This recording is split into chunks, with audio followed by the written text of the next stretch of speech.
Tezkor yangilik. Ushbu xabarni barcha fuqarolarimizga tarqatib qo'yishni unutmang. Salom do'stlar, kanalda yangi bo'lsangiz obuna bo'lishni unutmang. Like bosgan insonni Xudoyim doim qo'llasin. Qurbon hayiti 6-iyun kuni deb e'lon qilindi. Saudiya Arabistonda Zulhijja oyining hiloli ko'rildi. Bu haj kunlari boshlanganini bildiradi.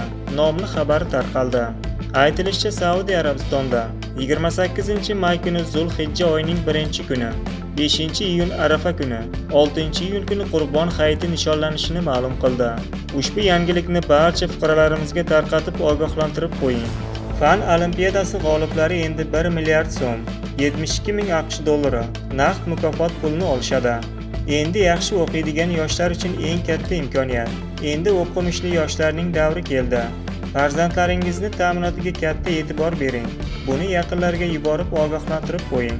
Sizlarga bugun yetkazmoqchi bo'lgan xabarlar shu edi. Salomat bo'ling. Bizni kuzatishda davom eting.